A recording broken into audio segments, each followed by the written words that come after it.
Saya rasalah tuan-tuan dan puan-puan sekalian, Perdana Menteri kita ini kan, dia mempunyai satu skrip ataupun skema jawapan yang sama sahaja untuk setiap persoalan ataupun pertanyaan yang diajukan kepada beliau. Tak kiralah oleh wartawan ke, oleh sesiapa sahaja, tanyalah apa pun, itulah jawapan beliau. Walaupun kadang-kadang jawapan yang beliau berikan itu tak ada kena-mengena dengan situasi ataupun mungkin lari daripada konteks soalan. Entahlah. Kita intro dulu.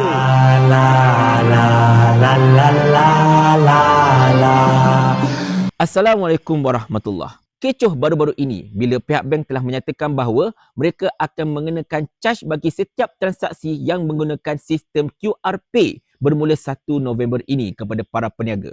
Di mana benda itu telah mendapat bantahan daripada ramai pihak dan akhirnya selepas mengambil kira segala bantahan tersebut termasuklah oleh beberapa orang ahli parlimen, pihak bank telah memutuskan bahawa mereka akan terus menanggung buat sementara waktu caj-caj yang terlibat berkenaan dengan transaksi QR Pay tersebut. Benda itu memang baguslah.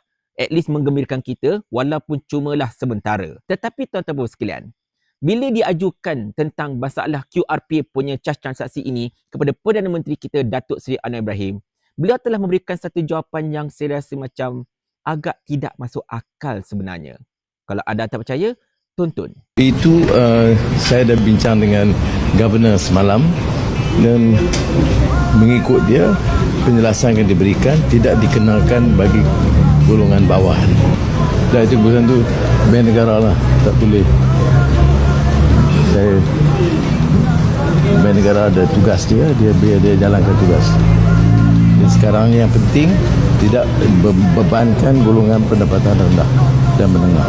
Mungkin ramai akan mengatakan, Papa Bering sembanglah. Jawapan Datuk Seri Anwar Ibrahim tu baguslah. Apa masalahnya? Dia kata caj itu tidak akan membebankan golongan bawahan lah, golongan sederhana lah sebagainya. Kiranya orang-orang miskin tidak akan terkesan dengan caj-caj tersebut. Dari satu segi, cosmetically-nya nampak macam best. Tapi kalau anda perhatikan, setiap soalan berkenaan dengan hal-hal ekonomi atau kewangan yang berlaku dekat negara kita ini, bila diajukan kepada Perdana Menteri, itulah jawapan dia. Benda ini tidak akan menjejaskan golongan bawahan. Benda ini tidak akan bermasalah bagi golongan pertengahan. Sama sahaja. Tetapi dalam kes QR ini, benda itu, jawapan Datuk Seri Anwar Ibrahim itu merupakan satu jawapan yang sebenarnya lari daripada konteks situasi yang berlaku pada ketika ini.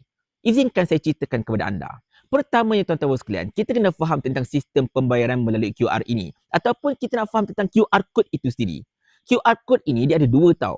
Satu dimiliki oleh peribadi. Anda semua, saya sendiri, sesiapa sahaja yang memiliki aplikasi perbankan internet, pasti ada QR Code masing-masing. Dan benda ini berguna bila kita nak buat transaksi secara peer-to-peer antara kita dengan rakan-rakan kita yang lain. Nak transfer duit raya ke, nak bayar hutang ke dan sebagainya. Satu lagi QR Code dimiliki oleh perniagaan.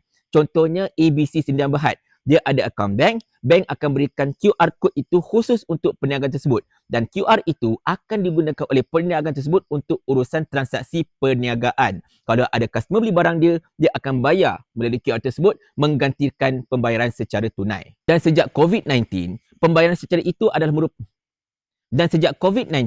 pembayaran secara QRP ini adalah merupakan kaedah yang sangat-sangat digalakkan oleh kerajaan untuk dilaksanakan di seluruh negara oleh para peniaga. Jadi yang bermasalah sekarang ini tuan-tuan sekalian, yang bakal dikenakan caj ini ialah bukan transaksi kita bayar ke orang, tetapi transaksi yang diterima oleh peniaga melalui pembayaran secara QRP tersebut. Bermaksud transaksi ini akan dikenakan kepada merchant, kepada para peniaga, bukan orang perseorangan. Orang perseorangan tak ada kena-mengena, pelanggan tak ada kena-mengena. Yang akan kena ialah para peniaga. Jadi di sini, macam saya terangkan dalam beberapa video saya sebelum ini, bila caj-caj tersebut dikenakan kepada para peniaga, ini akan mendatangkan kos tambahan kepada mereka. Dan kos tambahan tersebut akan menyebabkan mereka mengalami penyusutan keuntungan. Memanglah jumlahnya sangat-sangat sikit, 0.25%, 0.5%. Tetapi kata Wee Ka Siong, caj tersebut adalah jauh lebih tinggi berbanding dengan caj transaksi yang menggunakan kad. Dan memanglah nampak sikit 0.25 dan sebagainya, tetapi ada dua perkara yang kita ingat. Yang pertamanya, caj tersebut akan dikenakan pada setiap transaksi tanpa nilai minimum. Kalau orang tu bayar RM1 sekalipun, caj tersebut akan dikenakan kepada para peniaga. Dan yang keduanya, memanglah nampak sikit kalau orang tu sekadar beli 1-2 barang. Tetapi perniagaan ini bukan sekali itu saja mereka akan beli barang. Dalam sebulan itu mungkin nilai transaksi yang menggunakan QR itu mungkin mencecah puluhan ribu ringgit pun. Dan bila transaksi yang bernilai puluhan ribu ringgit itu dikenakan charge sebanyak 0.25% katakan, jumlah situ pun dah cukup banyak sebenarnya dan mendatangkan kerugian kepada para peniaga. Dikhawatiri satu perkara sahaja.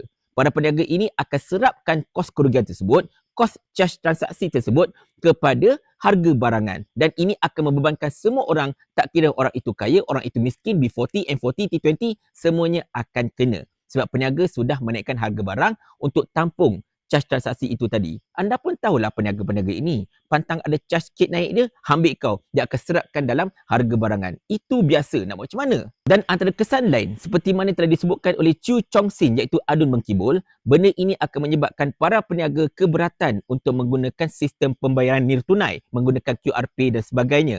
Dan mereka lebih menggalakkan para pelanggan membayar secara tunai. Dan benda ini akan menyebabkan aspirasi kerajaan untuk menjadikan transaksi secara digital ini meluas di seluruh negara akan terbantuk dan terkebelakang. Dan berbalik kepada jawapan Datuk Seri Anwar Ibrahim tadi yang mengatakan bahawa golongan rendah dan juga menengah tidak akan terbeban dengan charge transaksi QR tersebut. Benda itu tak ada kena-mengena dalam hal ini. Yang akan dibebankan ialah peniaga.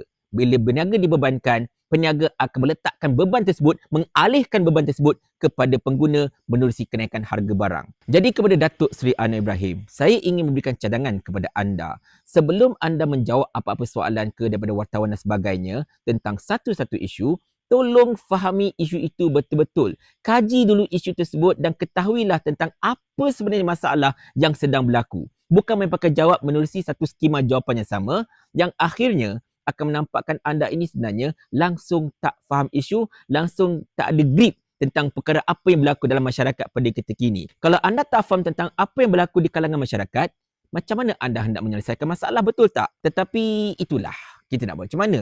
Sebab kerajaan ini kan kerajaan anda. Kalau anda jawab tunggang terbalik sekalipun, pastinya anak-anak papa, para penyokong anda akan tetap memuji-muji anda, mengatakan bahawa anda lah seorang Perdana Menteri yang sangat-sangat luar biasa. Sedangkan kita tahu, jawapan yang anda berikan tadi itu pun sebenarnya langsung tak ada kena-mengena dengan apa yang berlaku pada ketika ini. Wilah, nak buat macam mana? Dah sini Hamzan bukan macam ni kan?